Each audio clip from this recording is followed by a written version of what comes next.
Golden State Media Concepts bring you Book Review Podcast, a haven for bookworms of all ages and the widest genres, from mystery to memoirs, romance to comedy, fantasy to sci-fi. If you love to read, this is the podcast for you. It's the Golden State Media Concepts Book Review Podcast.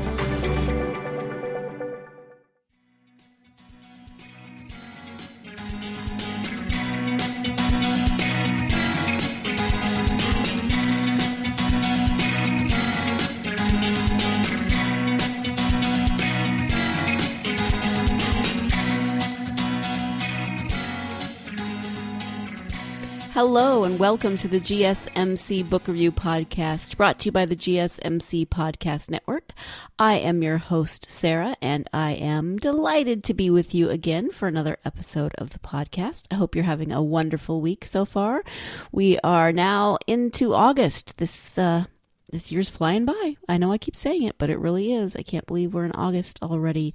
It is back to school time for a lot of people. I have friends whose kids started back the end of July, and then I every day it seems I see more back to school pictures, first day of school pictures from friends on social media, which I love. I just love to see all those first day of school pictures.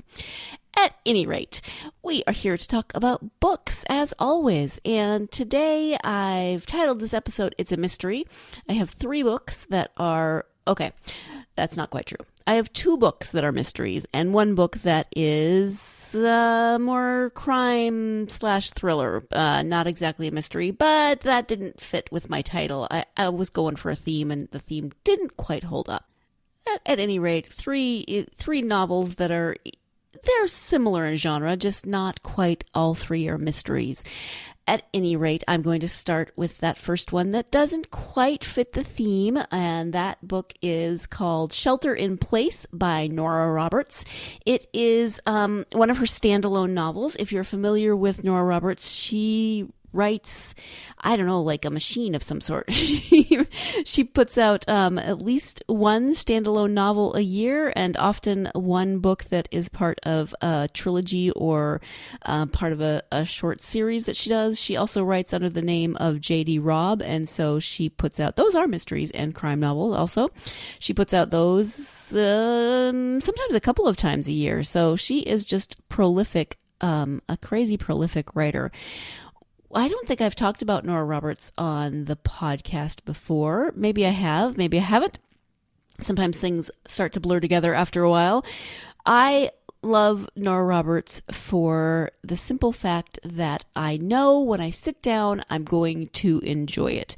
I know that, there might be a certain pattern that happens in her books. There might be a certain predictability about her books, but I know I'm going to get romance. I'm often going to get a little, especially in her books that aren't standalone, her trilogies or series, I'm going to get a little bit of often magic or fantasy in those books, and I am going to get a happy ending. And sometimes I just want to read a book that gives me the happily ever after, and I know it's coming.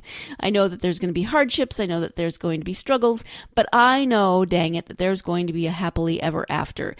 Nora Roberts is my go-to for, kind of feel good. I know what's going to happen. I may find them a little bit predictable, but that's why I read these books, because I know, because they are a little bit predictable sometimes, in that I know there's going to be a happily ever after.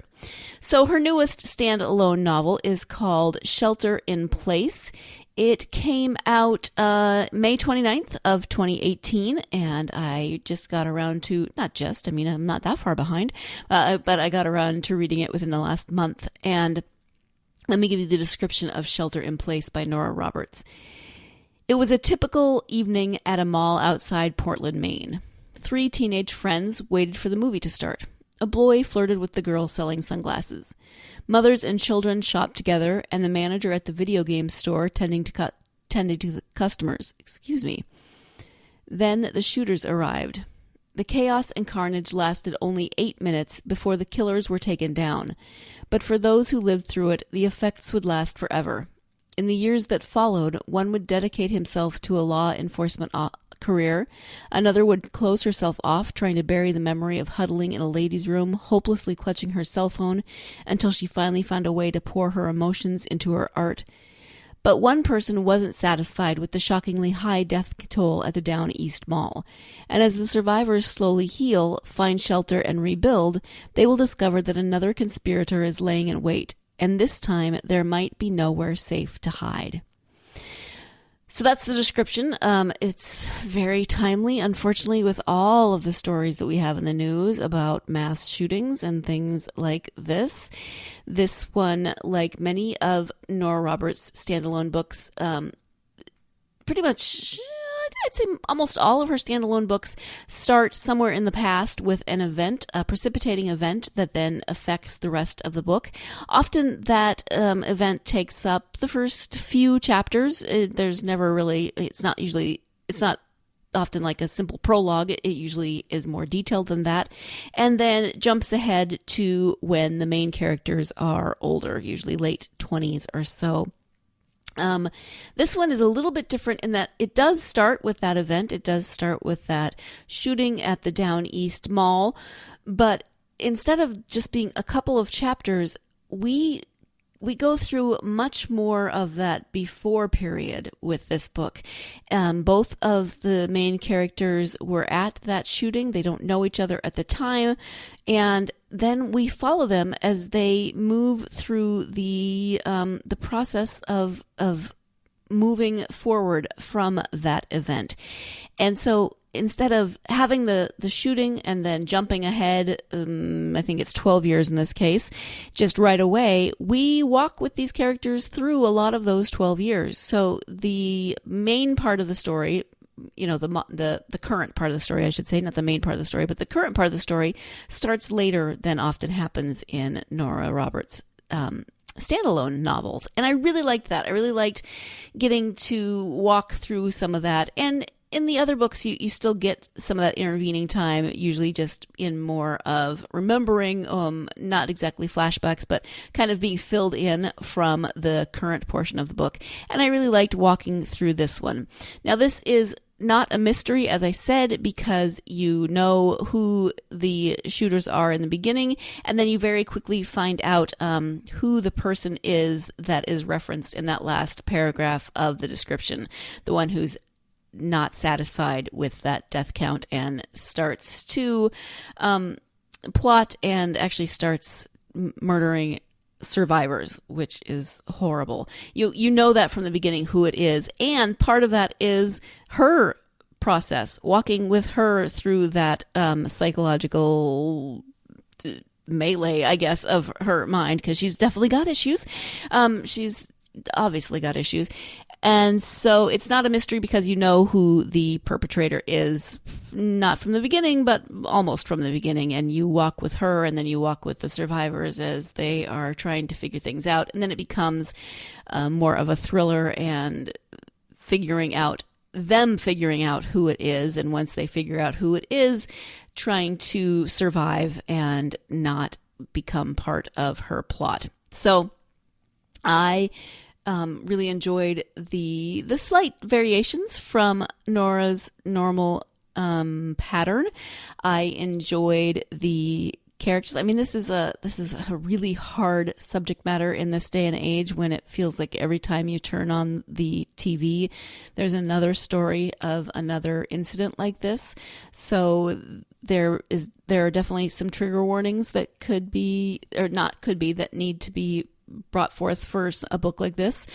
If that's something that you don't want to read about, do not read this book. But I enjoyed the way she laid this one out in terms of that longer intro period of the book. It's not an intro. I'm not saying that quite right, but this not jumping to the modern, the contemporary part of the book so soon, but getting to go through the intervening years with the characters a little bit more than we sometimes do in these types of novels. I also not enjoyed, but appreciated the way she included the the villain of the piece in those intervening years, and you really got to see into her mindset and know why she was doing it. So it becomes, really becomes a character study in some ways of the perpetrator and why she does what she does. And the reason she does what she does is she's a bit psychotic, but but a little bit more as to what's going through her mind when she's going through all of this, and it doesn't help you necessarily like sympathize with her, but understand a little bit more what's going on with her and how that's affecting the rest of the book. It's got some of the typical characters that often happen in a Nora Roberts book. The main character has a really great relationship with her grandmother, and her grandmother is a little bit eccentric. She always says she's a little bit psychic. So she is fun. She's an old hippie and a little bit psychic and an artist like her granddaughter. So there's always some great characters that happen in these books, and it's a romance. There's always that element as well. A lot of fun. I wouldn't consider it a beach read, although there's a beach because part of it takes place on an island, but it's a good, if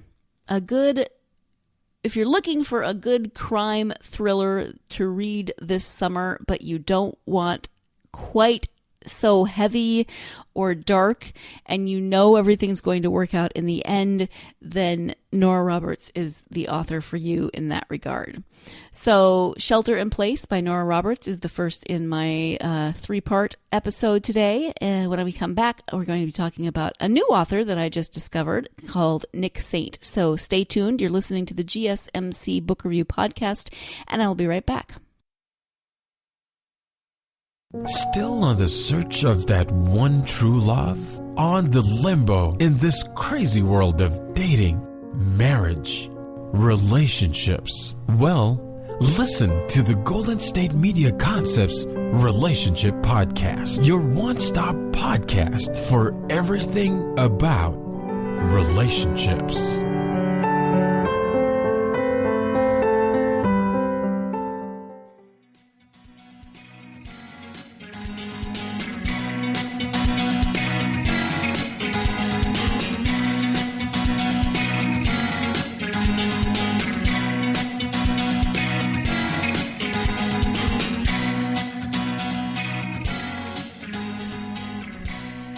Welcome back to the GSMC Book Review Podcast. We are now going to go into the mystery portion of our It's a Mystery episode. Just pretend that first segment was about a mystery, okay? It was close. It was a crime novel. Don't hold it against me.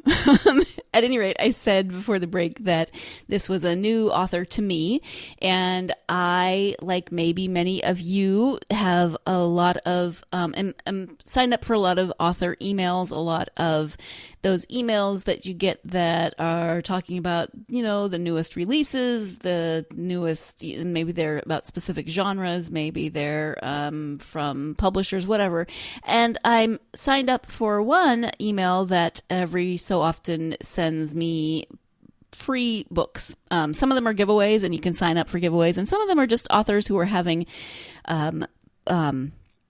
what's the word I'm looking for? Giveaways, not giveaways, but where they have free books. It's publicity, but that's not the word I'm looking for. My goodness, people, what is wrong with me today? You know what I'm talking about, right?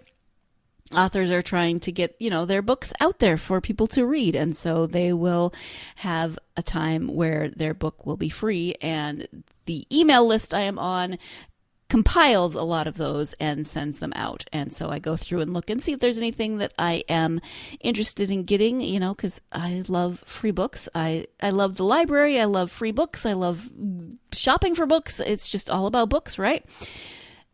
This book is one of those. It is called Deadly Ride by Nic Saint, and it is book one in a series called Charleneland.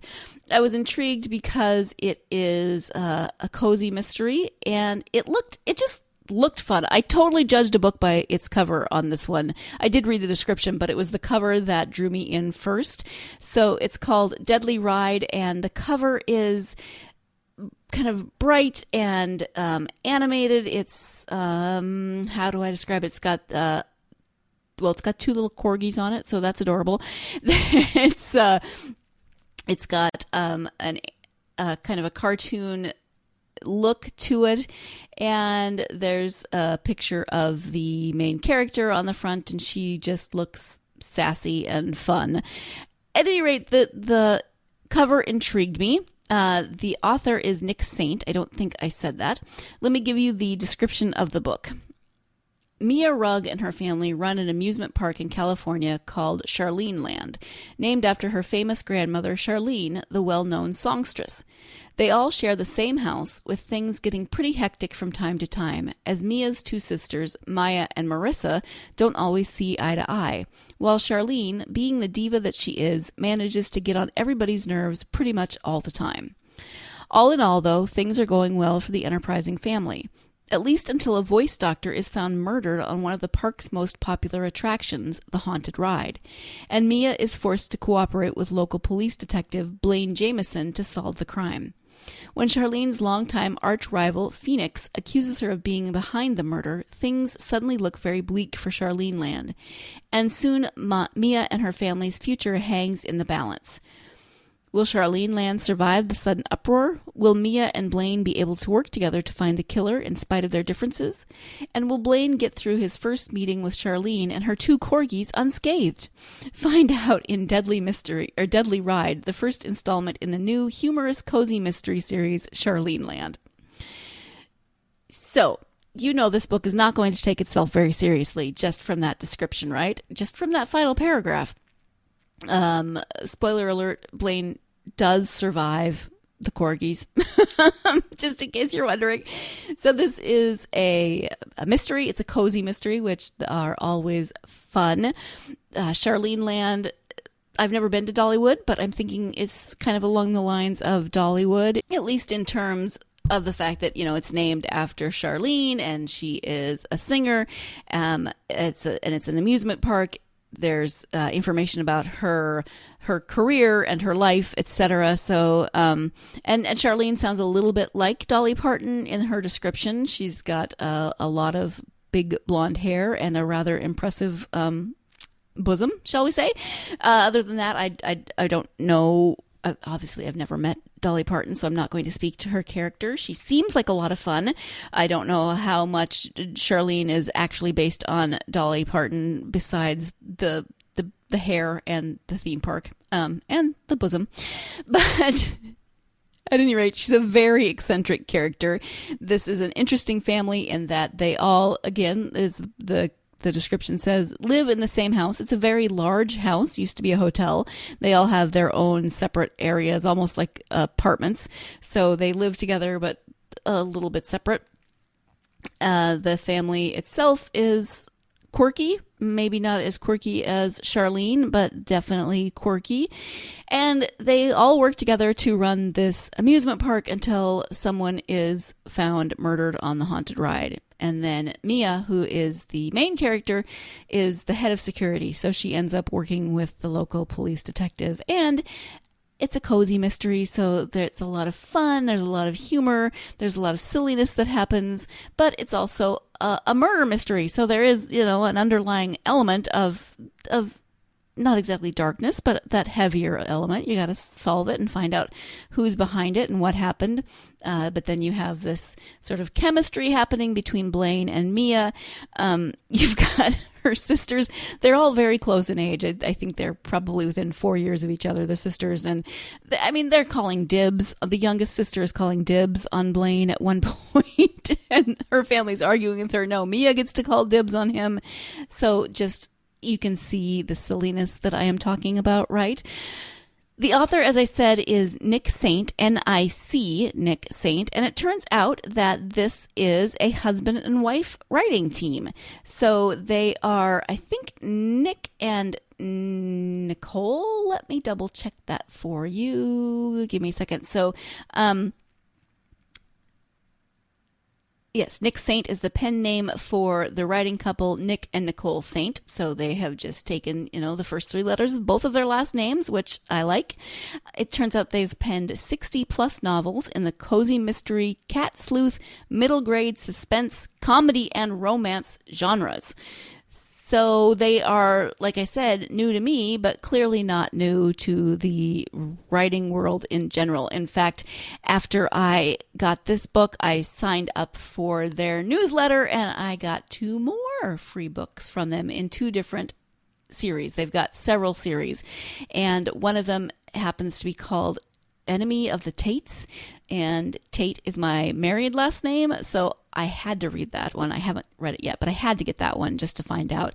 They have much more interesting names than my husband and I. They are Mark and, Charlemagne? Let me look that up. Anyway, Enemy of the Tates, it sucked me in. I had to read it. So I always wonder also, this has nothing to do with the book, but I'm curious about writing partnerships in the first place, how they work for each individual partnership. What happens when you have very different ideas, where the book is going to go, etc. But I really am curious about writing as a couple, as a married couple in this case. How does that affect your relationship? Or, you'd either, my husband and I would either be really, really good at it or really, really terrible at it, because we tend to have almost opposite views on so many things. So we would either work really well together and our opposite views would take us in great directions and give us a really great balance, or we would just butt heads the entire time. So Enemy of the Tates is the first installment in their, I love this, Tate a Tate series of humorous cozy mysteries, and they're Mark and Cleopatra. I knew it started with a C.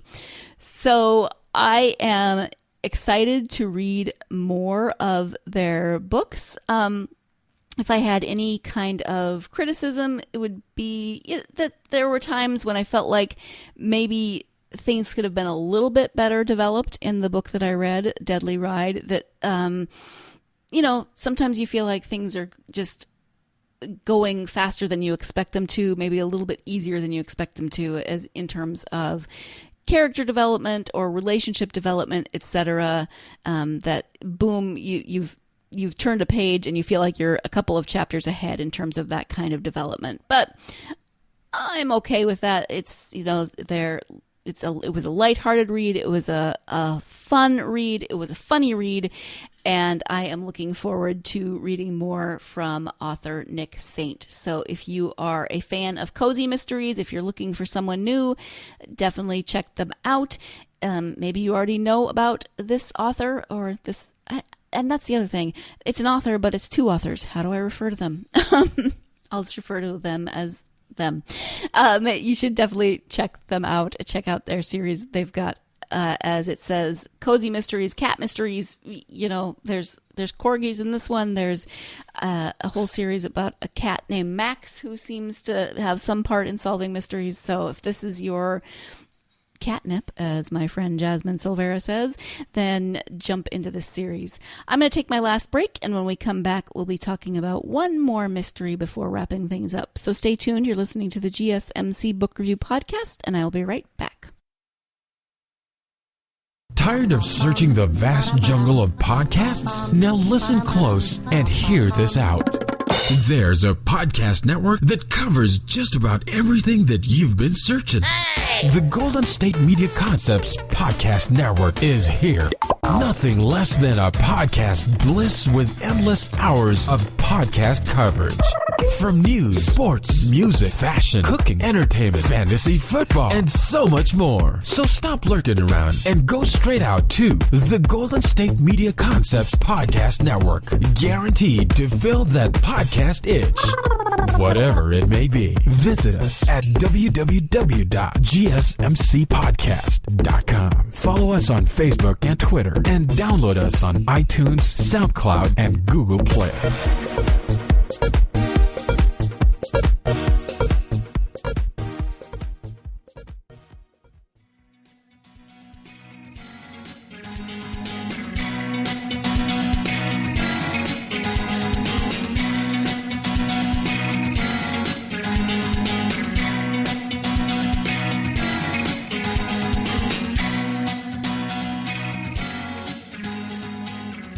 Welcome back to the GSMC Book Review Podcast and the third installment of the It's a Mystery episode. Moving on to my final selection of the podcast, and that is called Messenger of Truth by Jacqueline Winspear. It is number 4 in the Maisie Dobbs series. I have talked about Maisie Dobbs before. In fact, Maisie was in my very first episode when I was so nervous. Oh my gosh. And so that was the very first episode, like I said, and it's actually recently been replayed a couple of weeks ago. So there's a couple of different places you can find it if you are interested. Maisie is a private eye in the 20s and 30s, which is unusual because there weren't many, if any, private eyes who were women. In that time period, she was a nurse in World War I, and that has a large effect on her life and her actions going forward. She's a fascinating character. I love her. I haven't gotten to read as much of the series as I've wanted to, you know, with everything else, but she remains on my list, and whenever I have a spare moment, then I read the next one in the series. So I'm up to number 4, which is called Messenger of Truth, and let me give you the description of that book. London, 1931. The night before an exhibition of his artwork opens at a famed Mayfair gallery, the controversial artist Nic Saint falls to his death. The police rule it an accident, but Nic's twin sister Georgina, a wartime journalist and an infamous figure in her own right, isn't convinced. When the authorities refuse to consider her theory that Nic was murdered, Georgina seeks out a fellow graduate from Girton College, Maisie Dobbs, psychologist and investigator, for help. Nic was a veteran of World War I, and before long the case leads Maisie to the desolate beaches of Dungeness in Kent and into the sinister underbelly of the city's art world. In Messenger of Truth, Maisie once again uncovers the perilous legacy of the Great War in a society struggling to recollect itself. But to solve the mystery of Nic's death, Maisie will have to keep her head as the forces behind the artist's fall come out of the shadows to silence her. So it's a mystery. The death of Nic has been ruled an accident by the police, but his twin sister just has a feeling that that's not correct, so that's why she seeks Maisie out. Maisie is interesting for a lot of reasons. I mean, you know, being a woman in this time period in an atypical career, being in a career at all, but also an atypical career. She is a single woman, which was also, you know, very atypical at the time. She is a psychologist and investigator, so she has a different way of approaching it. A lot of it is intuition. She has kind of senses of things that help her to see the bigger picture that maybe other people might not see, but she also is very logical, very detail-oriented, etc., and so she takes on cases and investigates them in different ways than the police might investigate them. Not necessarily better or worse, just different. It's the way she approaches things, and she's very tenacious. So once she's got a case, she isn't going to give up until she figures out what is behind the case, or behind the reason the person hired her for the case. So I love Maisie as a character, but I also love the historical aspects of these books. There is a lot of consequences from World War I in the books, and there are a lot of foreshadowing then of World War II. Right now we're in 1931, so you're in that in-between period, still recovering from World War I, but Adolf Hitler is rising to power in Germany, and that is talked about in parts as people are paying attention to the news, etc. But it's also the beginnings of the Depression, which was more than just here in this country. And so it's really interesting to read about this time period in terms of London, in terms of a different country, and to see the similarities and the differences of what I know from I was a history major in college, so what I know from my studies about this time period. So for me, I love the mystery. I love the the way Maisie goes about solving the mysteries, but I also love the historical aspects of these books. And the author, Jacqueline Winspear, clearly does a lot of research down to fashion trends, because she's always describing the clothes of the time and the nightlife scenes. There's a lot of nightlife in this as Maisie encounters the art world. One of the other siblings in the Bassington Hope family plays trumpet, and so she goes to a couple of clubs, which is really fun to see that through her eyes. And I'm living in a different time period than Maisie, so I have the gift of hindsight, obviously, so I know what's coming. And so to watch these characters navigate the world between these two world wars is, for me, a lot of fun. I really like the historical aspect of these books. But they're also, again, mysteries, so you can go along with Maisie to try to solve the mystery and figure out what's going on. There are always a lot more layers to the mysteries that she's hired to look into, and that's part of why people hire her, because she is a psychologist and an investigator, plus she has this very keen intuition that she uses that helps her to see patterns and things that others might miss as they go about an investigation. And so she's always wanting to know more. She's always wanting to look at those layers, peel back those layers, see what the family dynamics are, what the relationship dynamics are, try and figure out every aspect of the person or people's lives into which she is investigating, the people who are involved in the cases that she's investigating. She has an assistant named Billy, and some things happen to Billy's family in this book that really highlight the difficulties of this time. Billy's family lives in the East End of London, and I didn't know much about the East End of London until I started reading the Call the Midwife series, actually, and then I learned a lot more, and I've done some reading since. So this is another glimpse into that world in this time period. And I won't give away what happens to Billy's family, but definitely highlights some of the challenges of living in the East End during this time period with the economic downturn, etc.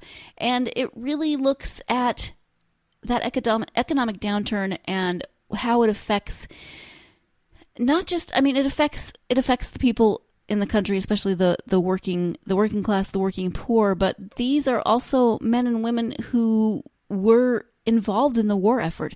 They came back maybe injured, but they came back certainly with psychological scars from what they saw, and now they are stuck in a cycle that is, they can't find work. They're trying to get benefits. They're standing in lines for food and trying to find jobs, etc. So it's a really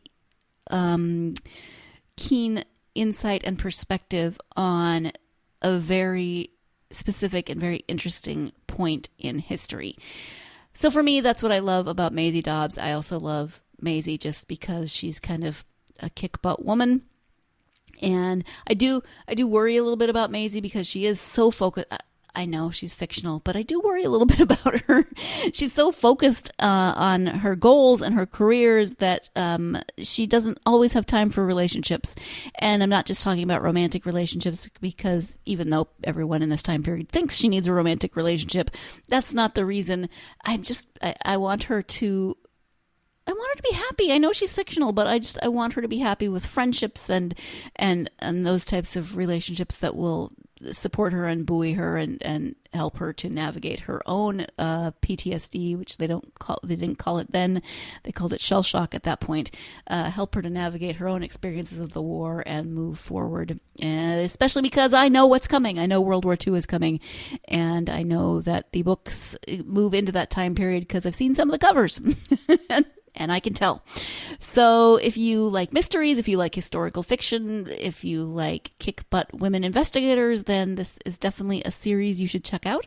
The first book is simply called Maisie Dobbs, which is easy enough, and it's the Maisie Dobbs mystery series by Jacqueline Winspear. So I highly recommend it, and I'm looking forward to continuing to read because I have at least 10 more to read now, and Jacqueline Winspear, as far as I know, is still writing. I haven't looked to see if this number 14, which just recently came out, I didn't look to see if it says the final book in the Maisie Dobbs series, so maybe it does, but I don't think so. Anyway, that is enough for me.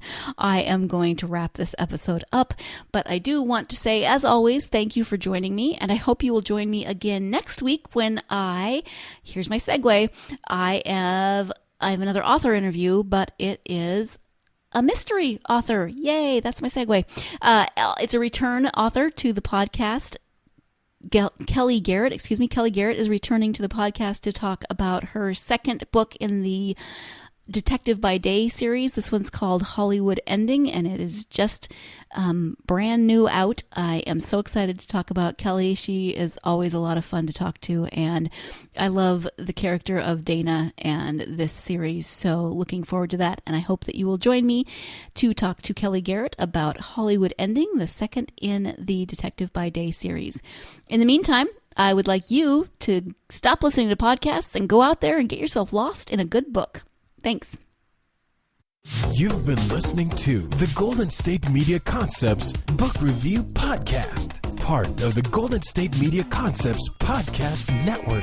You can find this show and others like it at www.gsmcpodcast.com. Download our podcast on iTunes, Stitcher, SoundCloud, and Google Play. Just type in GSMC to find all the shows from the Golden State Media Concepts Podcast Network, from movies to music, from sports to entertainment, and even weird news. You can also follow us on Twitter and on Facebook. Thank you, and we hope you have enjoyed today's program.